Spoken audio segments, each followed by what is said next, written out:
So recently, a customer said to us that Border Zero has innovated more in 3 months than their previous vendor did in 3 years.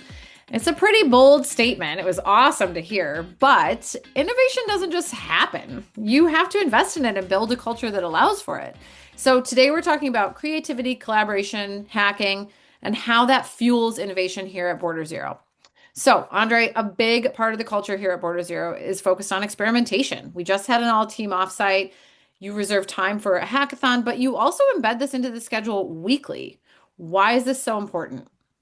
That's right. Well, mostly because not everything amazing or valuable always starts on a roadmap, right?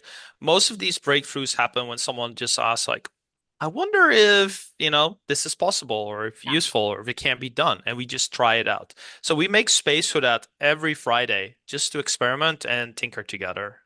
Yeah. Okay. So how does it start? Like what dictates what you're going to work on? Where do the ideas come from? What are sort of the expectations?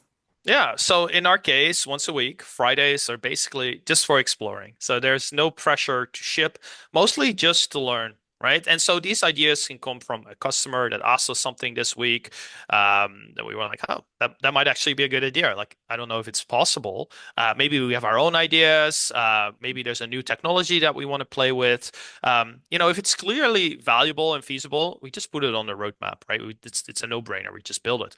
But if there's uncertainty, whether it's possible, whether technology is ready, then we basically say, hey, this is a great Friday experiment. And the goal is simple to quickly learn and prove or kill an idea fast.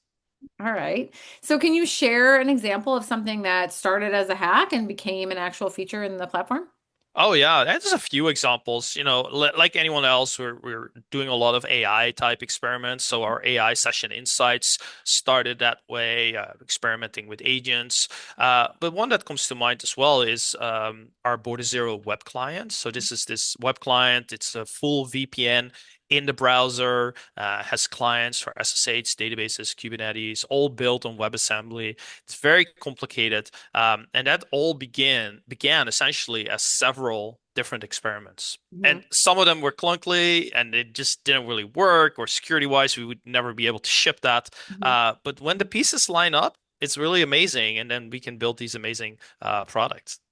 Awesome. But all right, so let's hear about that. So when the pieces don't fit, and the experiments don't land, what happens to them?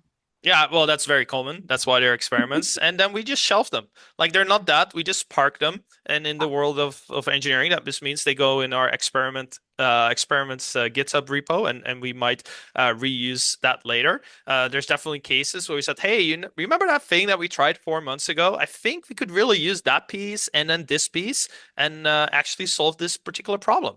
And like I said, the client portal came together that way. It was actually several Friday experiments, like I think 4 or 5 different ones. And then we realized, hey, if we put all of these pieces together, we can build this amazing web-based VPN client.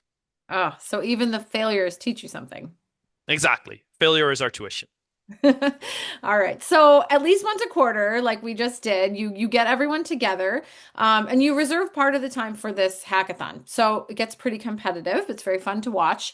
But tell me about the time constraint that you put on. So like sometimes it's a day, sometimes it's 2 days.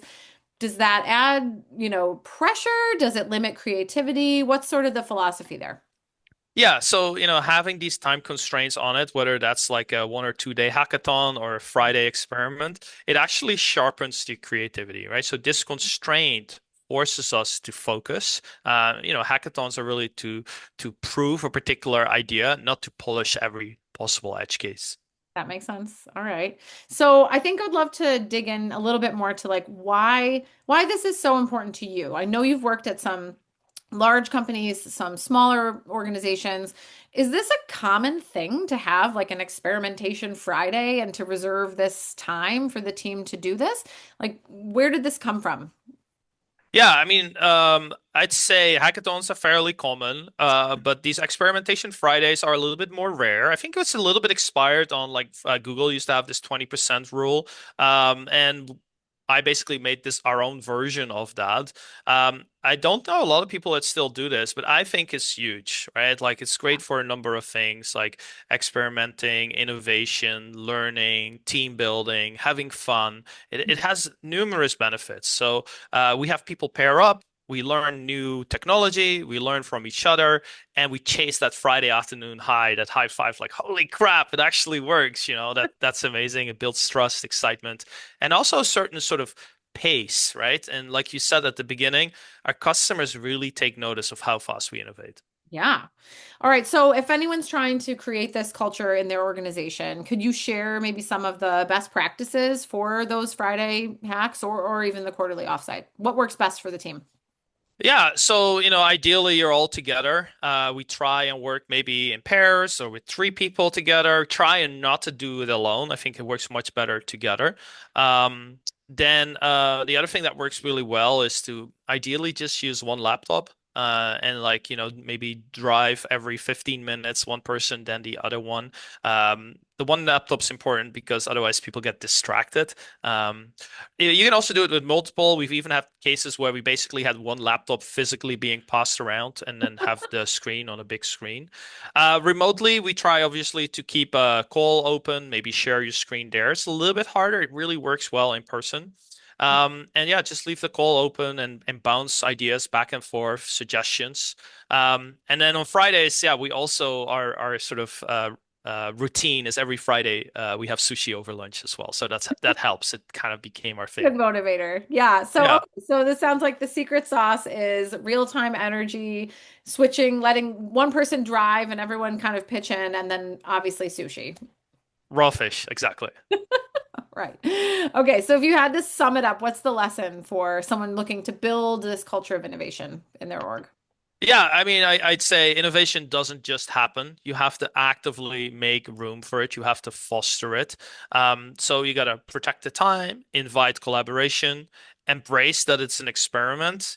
Most hacks won't ship, but the ones that do can really transform your product. And again, like you said, it's really nice to hear someone say, like, holy crap, you guys have innovated more in the last, whatever, 3 months than a previous vendor did in the last 3 years. I think that's also great to hear, but I also think it's like a natural result of what we do. Mhm. And even if the experiment fails, it may help build the foundation for the next experiment or the next feature that you need to build. Yeah. All right. So I guess let's sum it all up. The point is innovation doesn't just appear out of nowhere. You have to carve out space for it. Give your team that protected time, have them pair up, focus on proving just the core idea, feed them sushi, and then even when a hack doesn't ship, it helps build the context for the ones that do.